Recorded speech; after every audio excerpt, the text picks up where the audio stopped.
सजावट में सबसे अच्छे फूल लगाना। पूरी हवेली महकनी चाहिए, किसी भी चीज की कोई कमी नहीं होनी चाहिए। आखिर हमारी बेटी की शादी है। सरपंच जी, आप चिंता ना करें। और हाँ, मेहमानों का खास ख्याल रखना। तुम जाओ बादाम का दूध और शरबत ले आओ। ठीक है। अरे वीना, क्या हुआ? तुम बहुत डरी हुई लग रही हो। भाई आज तो तुम्हें खुश होना चाहिए, तुम्हारी बेटी सुहागन होने जा रही है। अपनी बेटी की ब्याह के लिए जितने सपने संजोए थे, सब के सब आज सच होने जा रहे हैं। तो फिर मेरी चिंता का कारण आप अच्छी तरह से जानते हैं। मुझे भी इस बात की चिंता है, लेकिन तुम डरो मत। मैंने सबको चौकन्ना कर रखा है। 2 पहलवानों को बंदूकों के साथ सोनिका के कमरे के बाहर तैनात कर दिया है। इस विवाह में कोई अड़चन नहीं आएगी, मुझ पर भरोसा रखो। भगवान करे सब ठीक ठाक हो जाए और मेरी बेटी सोनिका के जीवन में कभी भी कोई अड़चन ना आए। आप क्या सोच रहे हैं? मीना, मैं सोच रहा था हमें सीआईडी की मदद ले लेनी चाहिए। एक बार तो उन्हें इत्तला कर देना चाहिए। हाँ, ये बिल्कुल ठीक कह रहे हैं आप। मैं अभी सीआईडी की ऑफिस जाता हूँ। लेकिन यहाँ पर सारी चिंता मत करो, यहाँ पर किसी को कुछ पता नहीं चलेगा। सब तैयारियां ठीक ठाक चल रही हैं। सुरक्षा का बंदोबस्त कड़ा है। तुम बस अपने आंख और कान खुले रखना और बाहर देखते रहना।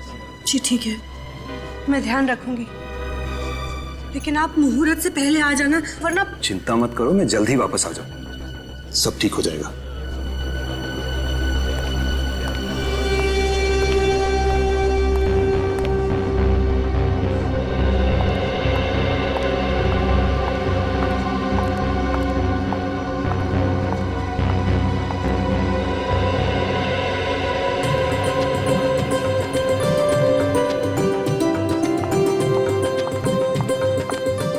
हे भगवान, ये टोकरी कौन यहाँ छोड़ गया है?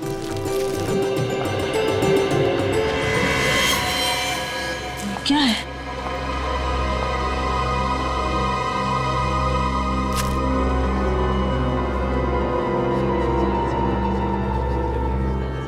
ये खून?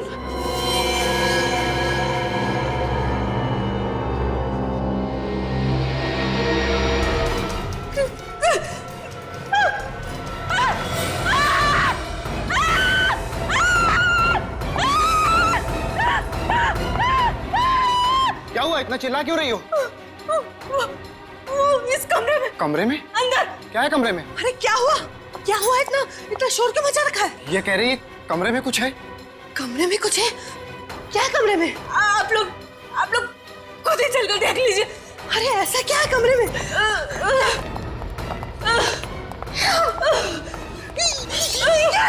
ये खून कैसा? हाँ?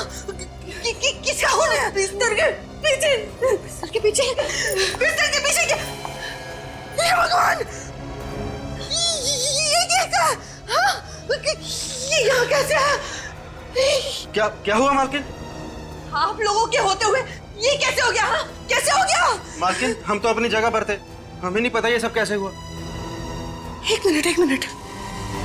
अगर आप लोग अपनी जगह छोड़कर आए तो फिर? हे भगवान! हट जाओ मेरे रास्ते से! हट जाओ! सर ये देखिए, उसकी बैंक की डिटेल्स और बाकी सारे फोटोग्राफ्स। ये देखो।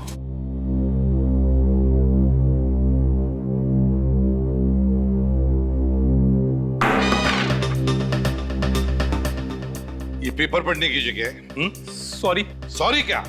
चेहरा लटका क्यों है तुम्हारा? क्या हुआ? प्रॉब्लम है? पता नहीं सर, आजकल आदमी का दिमाग किस तरह से चल रहा है, किस हद तक सोच सकता है आदमी, उसकी सोच की तो कोई सीमा ही नहीं है। फ्रेडी, तुम कहना क्या चाह रहे हो? आजकल इस दुनिया में हर देश, हर शहर, हर गली, हर नुक्कड़ पे दहशत है।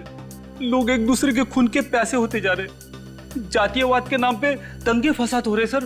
पहले तो आम आदमी आतंकवाद और बम विस्फोट से डरता था, अब तो आम आदमी का सबसे बड़ा दुश्मन बनता जा रहा है सर। पता नहीं किसके दिमाग में कब क्या आ जाए, अचानक उसका दिमाग खराब हो जाता है और 1 मिनट में सैकड़ों लोगों को गोलियों से छलनी कर देता है सर। अगर आदमी किसी और चीज से नहीं मरा ना सर, तो अपनी गंदी सोच की वजह से जरूर मर जाएगा। रेडी, जो तुम कह रहे हो ना, सिर्फ उतना ही नहीं, इस दुनिया में अच्छाइयां भी है, समझे? ये दुनिया अब भी और आज भी उतनी ही खूबसूरत है, समझे? रो मत, हाँ? सर जी, मेरी मदद करो प्लीज। किस तरह की मदद? और आप है कौन? जी, मैं बंगरगढ़ गांव का सरपंच यशवर्धन।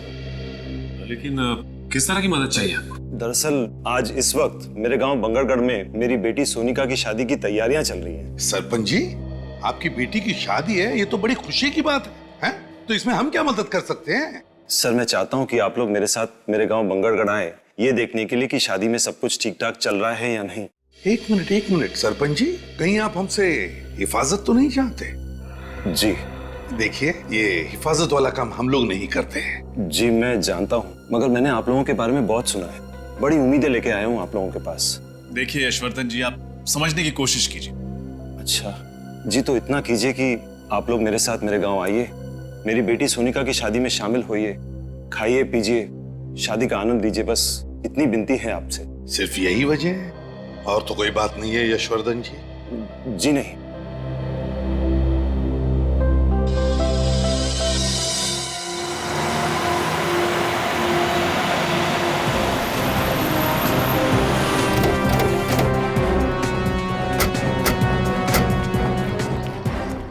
आइए, अंदर आइए। चलिए।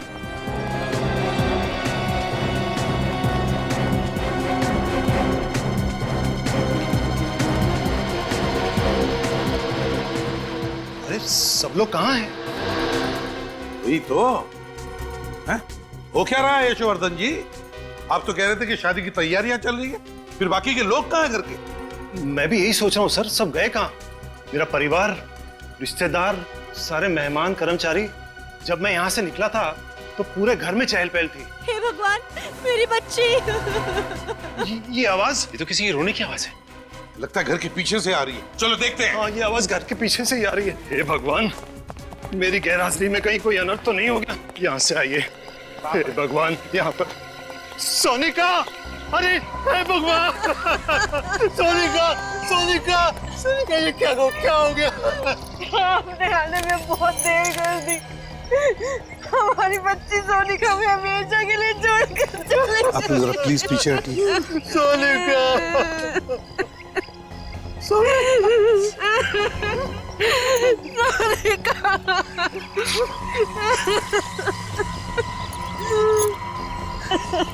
हमारी बच्ची।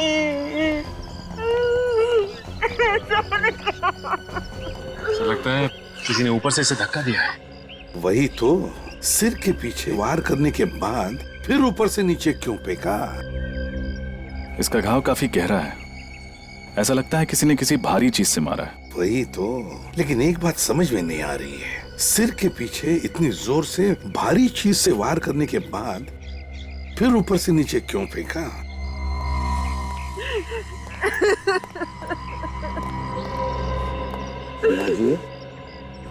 देखिए, मैं समझ सकता हूँ कि ये सही वक्त नहीं है आप लोगों के साथ कुछ बात करने का या सवाल पूछने का, मगर अगर हमें खोजी को पकड़ना है तो आपको थोड़ी सी हिम्मत रखनी पड़ेगी, हमारे सवालों का जवाब देना पड़ेगा।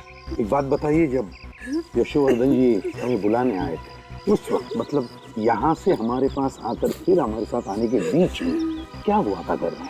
सब कुछ इतना जल्दी में हो गया कि कुछ पता ही नहीं चला। पहले कमरे में वो खून, उसके बाद वो कटा हुआ हाथ, उसके बाद मैं सोनिका के कमरे में ऊपर गई तो फिर सोनिका! दरवाजा तो खुला है। सोनिका! कमरे में कोई नहीं। सोनिका!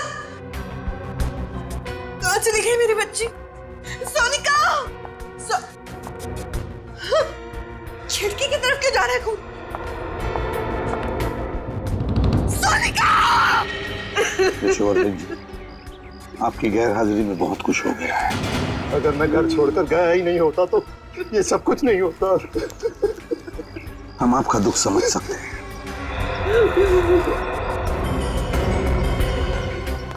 तुम लोगों को अपनी जगह छोड़नी नहीं चाहिए थी। गलती होगी साहब, उस वक्त नीचे से चीखने की आवाज आ रही थी। साहब, उस समय समझ में नहीं आ रहा था कि हम क्या करें। हमें ऐसा लगा कि नीचे हमारी ज्यादा जरूरत है, इसलिए हम नीचे चले गए साहब।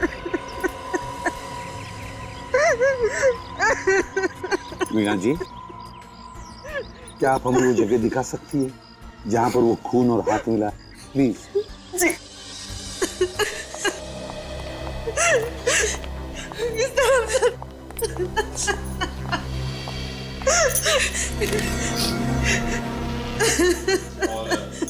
हाथ कहाँ? वो रहा।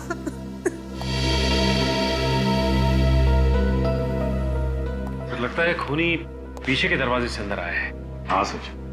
अच्छा ये बताइए कि जब आप कमरे के अंदर आई तो क्या दरवाजा खुला हुआ था? हाँ साहब, खुला हुआ ही था। लेकिन उसे अंदर आते हुए किसी ने देखा कैसे? तो किसी ने तो देखा होगा। मैंने तुम लोगों को कितनी बार कहा था कि घर के सारे खिड़की दरवाजे हमेशा बंद रखो। यशोवर्धन जी प्लीज आप जरा शांत हो जाइए और चलिए हमें सोनिका का कमरा दिखाइए। ये रहा कमरा।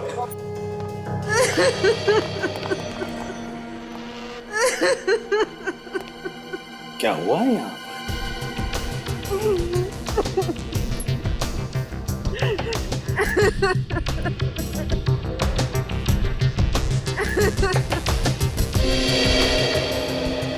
ये क्या है?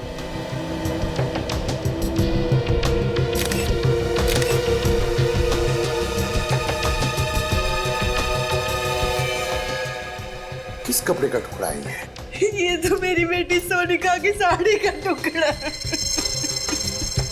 माय गॉड, सोनिका की साड़ी का टुकड़ा। लगता है खूनी ने सोनिका को यहाँ इस खिड़की में से नीचे फेंक दिया और बेचारी नीचे गिरते वक्त उसकी ये साड़ी उस खिड़की में अटक गई और ये कपड़े का टुकड़ा वहां मिल गया।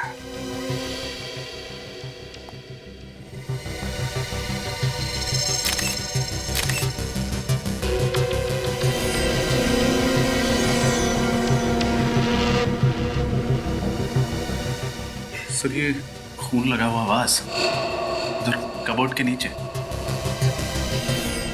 खून लगा हुआ वाज। मीना जी, क्या ये वाज आपके घर का है? नहीं सर, ये हमारे घर का नहीं। नहीं जी नहीं। तो इसका मतलब है खूनी ये वाज बाहर से लेकर आया और फिर इसी वाज से सोनिका के सिर पर पीछे से वार कर दिया। हे भगवान, हम गांव वालों से क्या गलती हो गई? ये कैसा श्राप दे दिया तूने? हमारी बेटी को भी खा गया ये श्राप। एक मिनट यशोवर्धन जी, क्या कहा आपने? श्राप? कैसा श्राप? किस श्राप की बात कर रहे हैं आप यशोवर्धन जी? होता क्या है इस श्राप से, जरा बताइए। इस श्राप की वजह से जिस दिन हमारे गांव में किसी भी लड़की की शादी होती है, उसी दिन उस लड़की की मौत हो जाती है। ऐसा होता है इस श्राप से? कब से सिलसिला चल रहा है इस श्राप का? ये कई सालों से। इस श्राप की वजह से हमारे गांव में किसी भी लड़की को शादीशुदा जिंदगी का सुख नसीब नहीं होता। हमारे गांव में हर पिता, हर भाई डर डर के जीता है। आप लोग सच में श्राप जैसी चीजों पर यकीन करते हैं? जी। ये बिल्कुल सही कह रहे हैं। हमारे गांव में इस तरह की वारदातें कई सालों से हो रही हैं। हाँ साहब, सरपंच जी बिल्कुल सही कह रहे हैं। हमने कई बार देखा है दुल्हनों को अपनी नजरों के सामने दम तोड़ते हुए। ये आप लोग किस तरह की बातें कर रहे हैं? आज के जमाने में इस तरह की बात कोई मानता है क्या? देखिए, आप लोगों की सोच आपकी जगह सही है और हमारी सोच हमारी जगह सही है। किसी भी सोच को सही या गलत करार नहीं दिया जा सकता। अच्छा चलो मान लिया, लेकिन ये जो भी श्राप वाप है इसकी वजह क्या है? क्या है वजह इसके पीछे? ये एक रहस्य है जिसके बारे में किसी भी गांव वाले को कुछ पता नहीं। कोई भी नहीं जानता और फिर भी आप लोग विश्वास कर रहे हैं इस पर? यशोवर्धन जी, आपसे एक आखिरी सवाल पूछता हूं मैं। अगर आपका इतना विश्वास है इस श्राप पर, तो फिर आपने अपनी बेटी की शादी इसी गांव में क्यों की? कहीं और जगह जाकर करवा देते? बताइए। हम कभी नहीं करना चाहते थे, लेकिन सोनिका की जिद थी कि अगर उसकी डोली उठेगी तो इसी गांव से, इसी घर से उठेगी।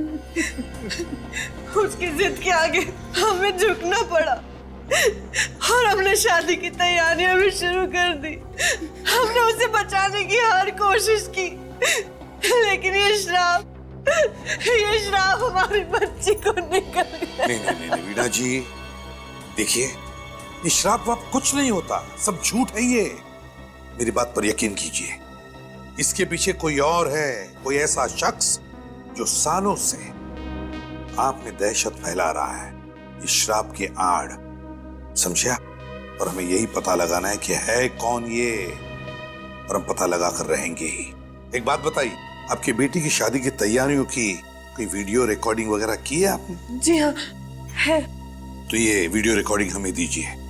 और सचिन, पता लगाओ इस गांव में ऐसी कितनी लड़कियां हैं, कितनी दुल्हनें जिनकी इस तरह की मौत हुई है, और उनके बारे में पूरी जानकारी निकालो। सर, मिल गया सचिन जानकारी, सीडी सब कुछ? हाँ सर, सीडी भी मिल गई है और शादी की जानकारी भी। वेरी गुड, लगाओ सीडी जल्दी। दया, कुछ तो जरूर पता चल जाएगा सारा चक्कर क्या है। सर, मुझे तो लगता है ये सारे खून उसी श्राप की वजह से हो रहे। चुप रहो फ्रेडी। फ्रेडी, आइंदा अगर श्राप शब्द तुम्हारे मुंह से निकला ना, तो समझ लेना कि तुम्हारी हमेशा के लिए ट्रांसफर इस बांगड़गढ़ में हो। नहीं सर, ऐसा मत करना सर। चुप, आइंदा ये शब्द तुम्हारे मुंह से निकलना नहीं चाहिए। कौन सा? श्राप। हाँ,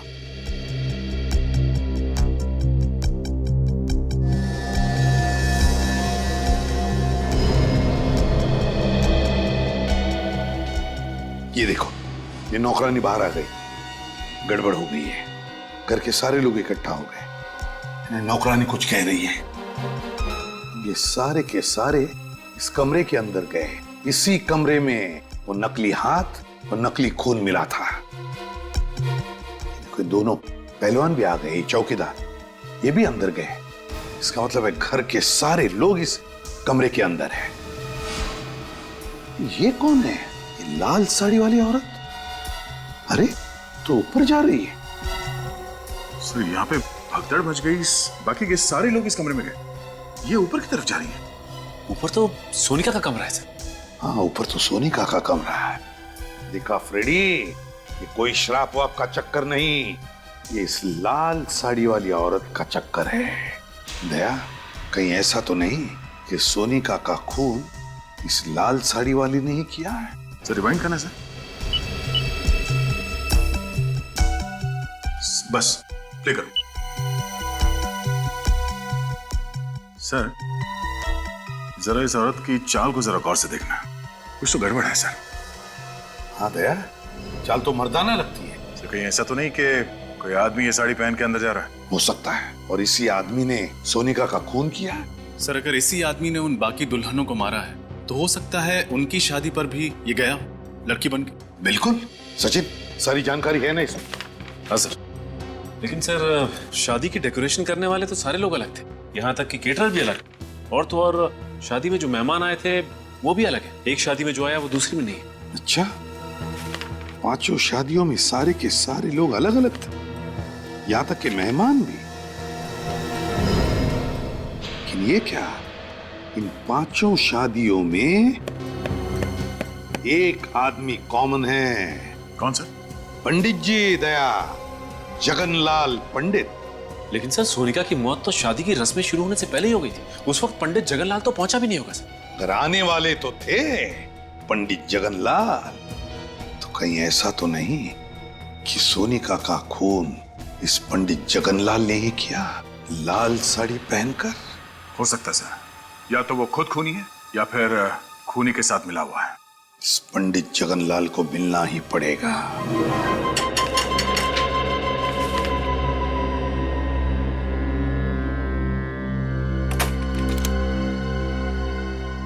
आप लोग सीआईडी से है ना? आइए। बड़ी जल्दी पहचान लिया आप। हाँ, वो तो है। छोटा सा गांव है ना, मगर सीआईडी वाले हमारे द्वार। कहिए, क्या समस्या है? सब कुछ कुशल मंगल तो है ना? पंडित जी, अगर सब कुछ कुशल मंगल होता तो हम लोग यहाँ पे नहीं आते। वैसे आप तो जानते ही होंगे ना कि आपके ही गांव की एक लड़की सोनिका, उसका खून हो गया। हाँ, मैं जानता हूँ, बहुत बुरा हुआ।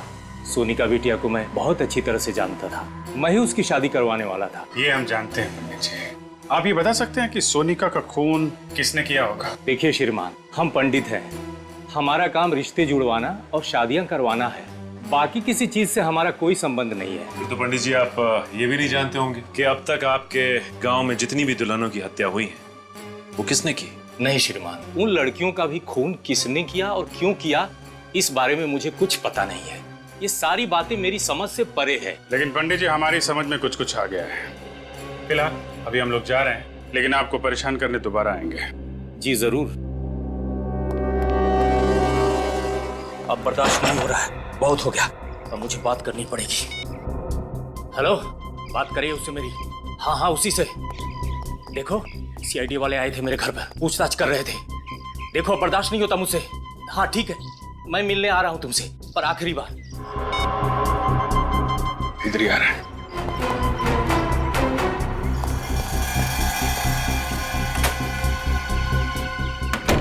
हे प्रभु, रक्षा करना मेरी। ये किस धर्म संकट में डाल दिया।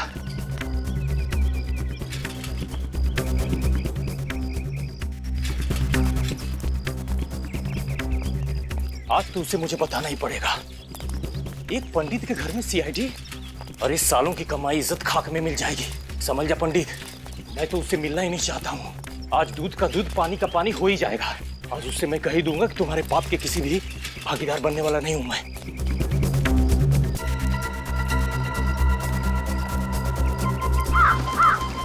अभी तो यही था सर, अचानक गायब हो गया। कहीं नजर नहीं आ रहा है। देखो, यहीं कहीं आसपास छुपा होगा। सर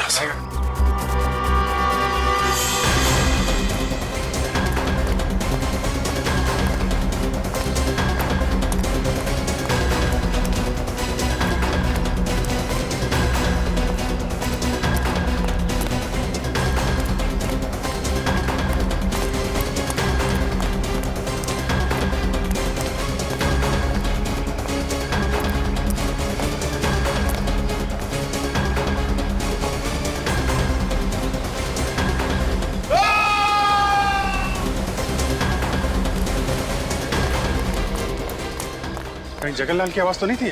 सर आवाज यही कहीं से आई। इस तरफ। अरे यहाँ तो भीड़ जमा है।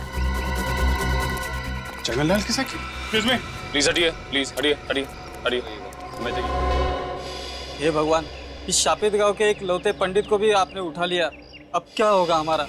खूनी ने चाकू फेंक के मारा होगा और भाग गया। अजीब सी बात है सर, एक गांव के पंडित को कोई क्यों मारना चाहेगा?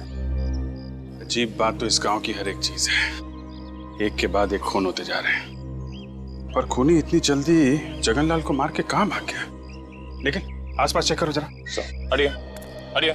सर कहीं ऐसा तो नहीं कि जगनलाल जिस आदमी से फोन पे आखिरी बार बात कर रहा था, उसी ने इसे बुलाया यहाँ पे और मार दिया?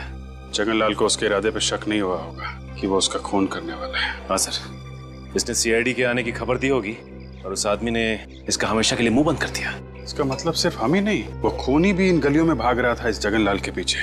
मौका पाते ही उसने चाकू मारा और भाग गया। हाँ सर, ये जो कोई भी है काफी चालाक आदमी है। सर हाँ सर, आसपास कुछ भी नहीं मिला। अच्छा, इसका थैला चेक कर लेना।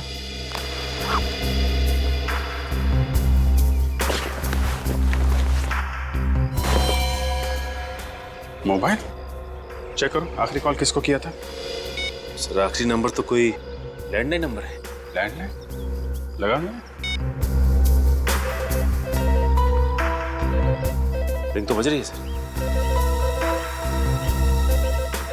सर घंटी यहाँ भी बज रही है कहीं पे। कट करना, फिर से लगा।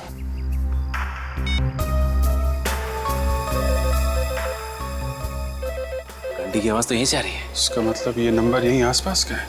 चलो देखते हैं। निकल, बॉडी को फॉरेंसिक लैब भिजवा दो। सर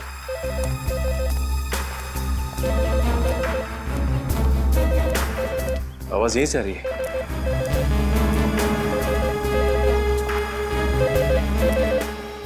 रिंग यहाँ बज रही है। तो इस पीसीओ पे पंडित जगनलाल ने फोन किया था, लेकिन किसके लिए? दुकान वाला जानता होगा सर। दुकान वाला कहीं नजर नहीं आ रहा। दुकान खुली छोड़कर कहाँ जा सकते हैं? सचिन, गांव में ऐसा ही होता है, लोग एक दूसरे पे भरोसा करते हैं। हाँ सर, लेकिन अब पता कैसे लगेगा कि जगनलाल ने किसके लिए फोन किया था यहाँ पे? जी साहब, कुछ ये साहब। तुम इस दुकान के मालिक हो? हाँ साहब। ये दुकान छोड़ के कहाँ चले गए थे? साहब वो घर पे गया था साहब। घर पे गए थे। यहाँ बगल में पंडित जगनलाल का खून हो गया और तुम घर पे क्या कर रहे थे? क्या साहब, पंडित जी का खून हो गया साहब? कितनी देर हुई दुकान छोड़ के गए? साहब 5 मिनट पहले गया था साहब मैं। 5 मिनट पहले? हाँ साहब। अच्छा ये बताओ कि 8-10 मिनट पहले यहाँ पे किसी का फोन आया था क्या? हाँ साहब, थोड़ी देर पहले पंडित जी का फोन आया था मनीष बाबू के लिए साहब। मनीष बाबू? कौन है ये मनीष बाबू? साहब वो जो घर दिख रहा साहब, साहब वहीं पे रहता साहब वो। अच्छा, मनीष, ये मनीष बाबू का फोन अक्सर यहाँ पे आता रहता है क्या? हाँ साहब, उन्होंने बोल के रखा साहब कि जब भी उनका फोन आया तो उनको बोल देना, तो बोल देता था साहब ने। कि उनके पास खुद का फोन या मोबाइल नहीं है क्या? नहीं साहब, जहाँ तक मैंने देखा है उनके पास खुद का मोबाइल फोन नहीं है साहब। जब भी फोन करना होता साहब वो मेरे पास ही आते साहब। अभी होंगे मनीष बाबू घर पे? हाँ साहब, ज्यादातर वो घर पे रहते साहब। क्या दिखाओ घर किधर? चलिए साहब। साहब यही है मनीष बाबू का घर साहब। यहाँ पे तो ताला लगा हुआ है। जगनलाल का फोन करके फरार हो गया। ये आदमी हाथ कैसे लगेगा सर? एक काम करते हैं, घर की तलाशी लेते हैं। खोलो ताला।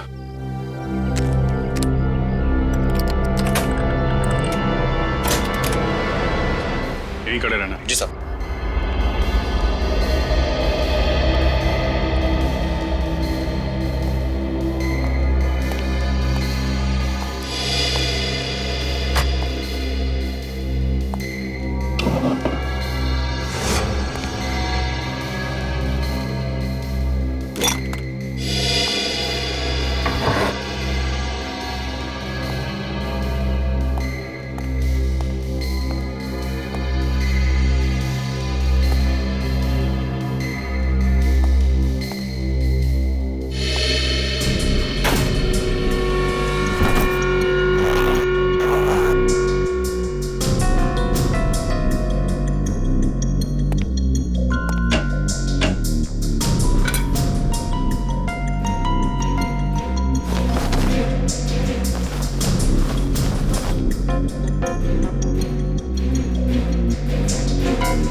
सचिन, ये देखिए, ये साड़ी। ये साड़ी? ये तो वही साड़ी है ना जो सोनिका के कातिल ने पहनी थी। हाँ सर, और हमने फुटेज में ये भी देखा था कि एक आदमी इस साड़ी को पहन के सोनिका के कमरे में घुस रहा था। इसका मतलब मनीष ने सोनिका का खून किया है। उसने पंडित जगनलाल का भी खून किया है। कहीं ऐसा तो नहीं कि इस गांव में जितनी दुल्हनों की हत्याएं हुई हैं, इन सब के पीछे ये मनीष ही है। एक काम करो, देखो और कुछ मिलता है क्या?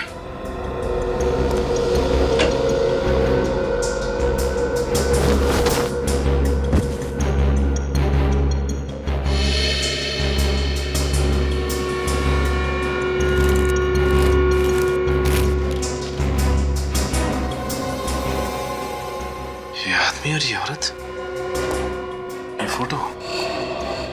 सर इस औरत को मैंने कहीं देखा है। देखा?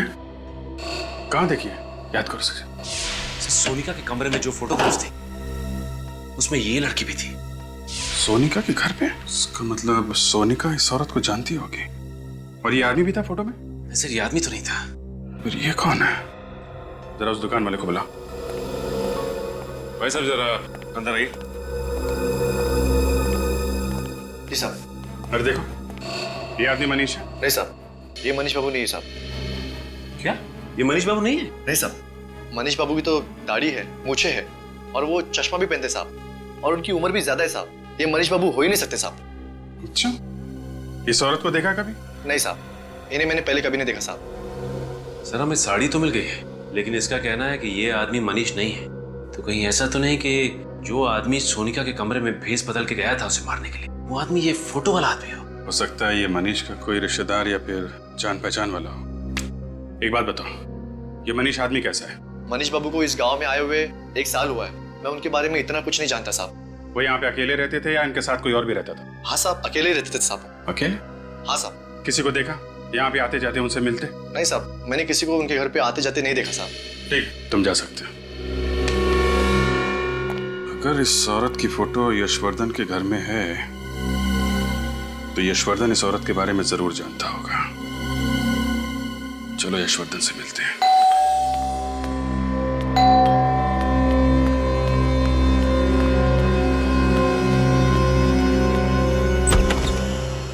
आप लोग आइए, कहिए क्या बात है? हर्षवर्धन जी, आपसे कुछ पूछना है। जी कहिए। ये इस औरत को पहचानते हैं? ये फोटो आपको कहां से मिली? ये बहुत लंबी कहानी है। जानते हैं आप इसे? जी, इसे कैसे भूल सकता हूं मैं। इसी की वजह से तो हमारे खानदान की इतनी बदनामी हुई। नाक कटवा दी थी इसने हमारी बिरादरी में, किसी को मुंह दिखाने लायक नहीं छोड़ा था। ऐसा क्या किया इन्होंने? और है कौन ये मेरी चचेरी बहन थी, शिवानी। चचेरी बहन? जी हाँ, अब जिंदा नहीं है, मार डाला मैंने इसे। आपने मार दिया इसे? जी हाँ।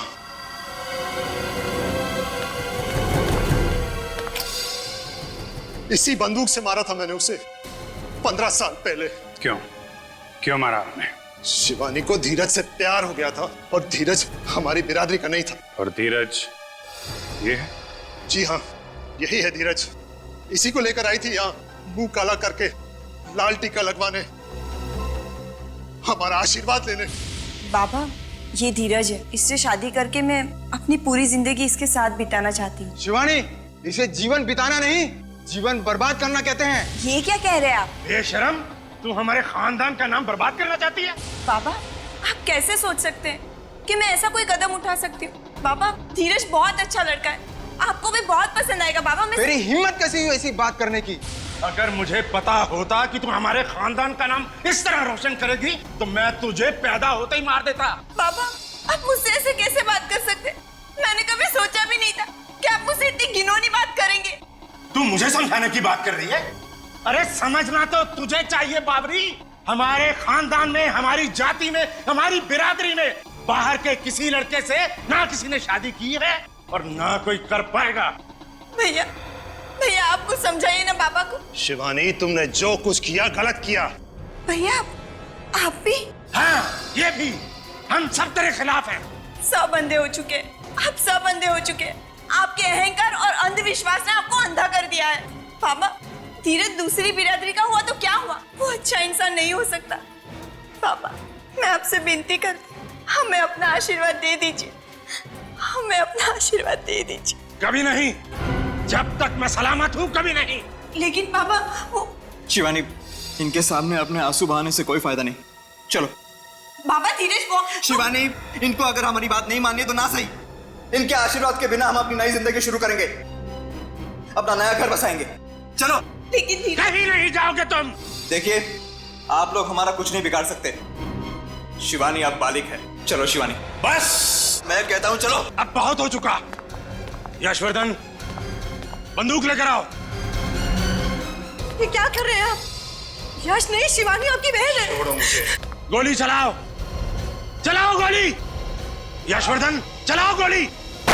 धीरज। यशवर्धन, हर्षवर्धन, लाशों को ठिकाने लगा दो।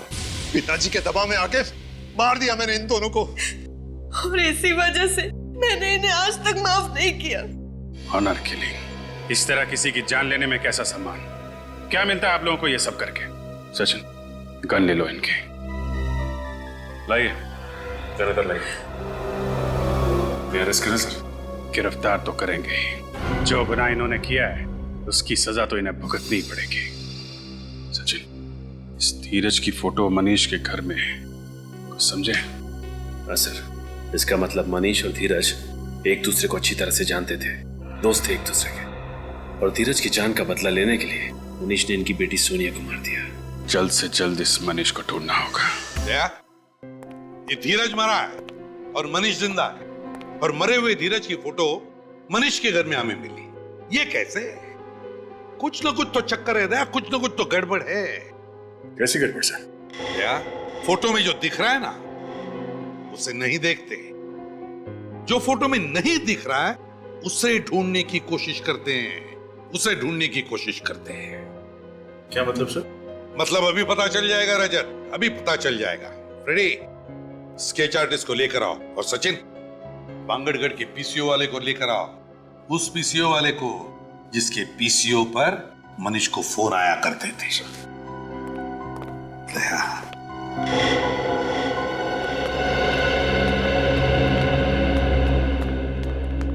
आइए। स्केच आर्टिस्ट को क्यों बुलाया? अभी पता चल जाएगा। ये चेहरा देखो, हम चाहते कि ये चेहरा बनाया।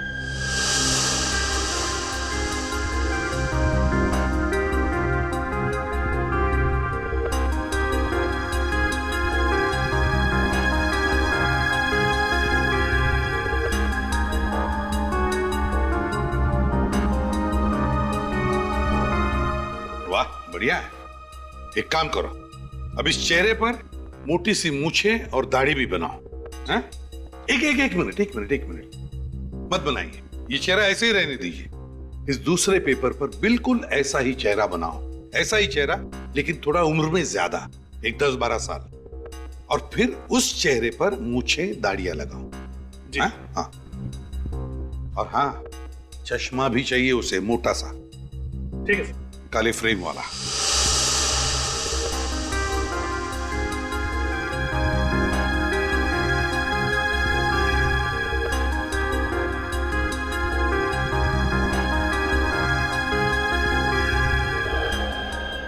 देखा दया, मेरा शक सही निकला। ये मनीष ही धीरज है? हाँ साहब, यही मनीष बाबू है साहब। एक सेकंड, ये आदमी तो उस दिन भीड़ में था जब हमने सोनिका की लाश देखी थी। इसका मतलब है आज का मनीष मरा हुआ धीरज है। मगर सर, धीरज को तो गोली लगी थी, फिर वो बच कैसे गया? इसका मतलब धीरज कभी मरा ही नहीं और मनीष बाबू बनकर सबकी आंखों में धूल झोंकता रहा। एग्जैक्टली। हमें किसी तरह से इस मनीष को पकड़ना होगा। मनीष उर्फ धीरज को ढूंढेंगे कैसे सर? ढूंढेंगे फ्रेडी, ढूंढेंगे। फिर से बांगड़गढ़ गांव में शादी होगी, दुल्हन सजेगी और ये बाराती भी आएगा।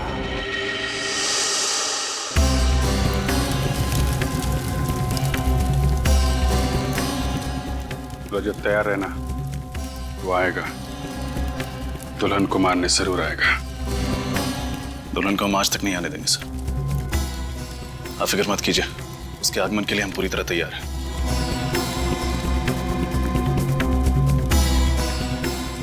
पंडित जी याद है ना, विघ्न आने पे कौन सा मंत्र पढ़ना है? जी साहब, मालूम है।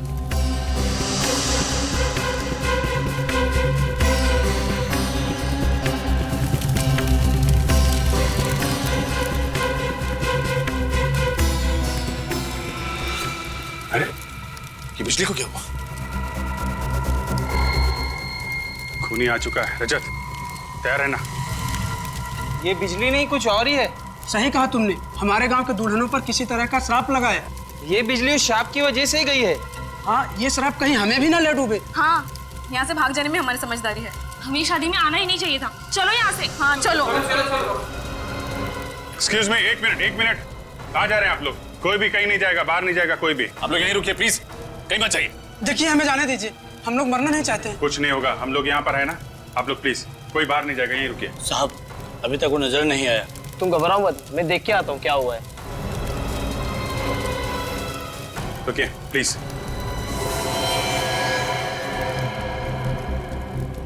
साहब, वो अंदर आ गया, दुल्हन की तरफ बढ़ रहा है।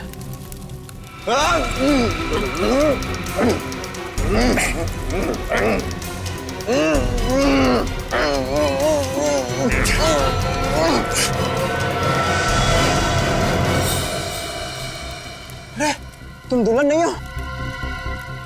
जी हाँ, तुम्हें क्या लगा तुम्हारे हाथों से एक दुल्हन और मारी जाएगी?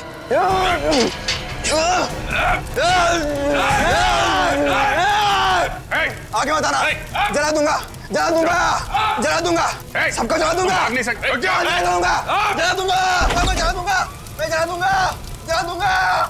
दूंगा। मशाल लेके कहाँ भाग रहा? ओलंपिक खत्म हो गया, रुक जा। जला। कहाँ जा रहा है? जला। मैं अपने आप को जला दूंगा। अपने आप को जला लेगा? मैं अपने आप को जला सकता हूँ। मनीष और धीरज, जिसने गांव की इतनी मासूम दुल्हनों को मौत के घाट उतारा है, सोनिका का और पंडित जगनलाल का खून क्या ऐसा अपराधी, क्या लगता है रजत अपने आप को जला पाएगा? नहीं सर, इसकी शक्ल देख के तो नहीं लगता। क्या बात कर रहे हो? आप लोगों को मेरी बातों पर यकीन नहीं आ रहा है? मैं खुद को जला सकता हूँ। अच्छा ठीक है, जला ले। देखो, निकल गई सारी हवा। मैं अपने आप को पूरी तरह से जला दूंगा, सर से पांव तक जला दूंगा। नहीं सर, मुझे नहीं लगता ये अपने आप को जला सकता। देखिए, माथे पे तो पसीना आ चुका है। और इसके पैर भी कांप रहे हैं। जलाऊं तुझे? जलाऊं?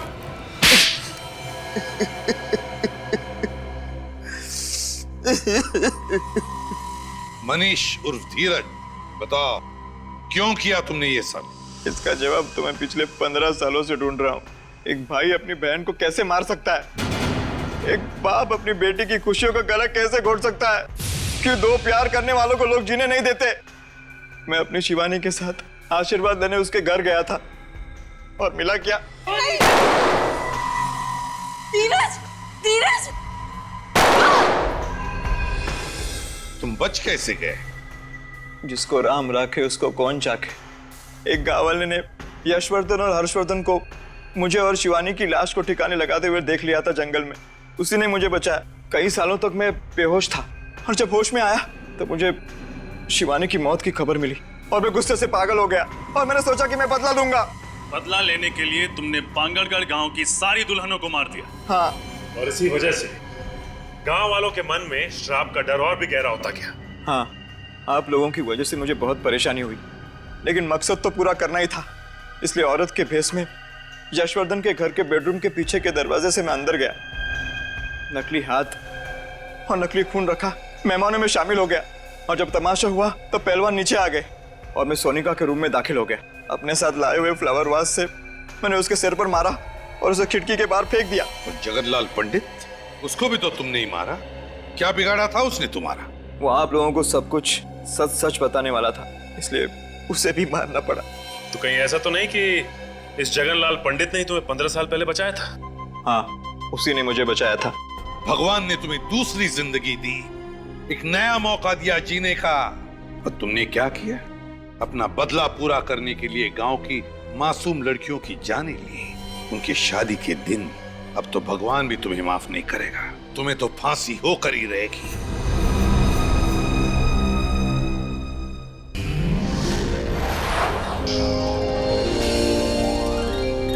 CID के और भी मजेदार और सस्पेंस से जुड़े एपिसोड्स को देखने के लिए हमारे चैनल को सब्सक्राइब करें और बेल आइकॉन दबाना ना भूलें।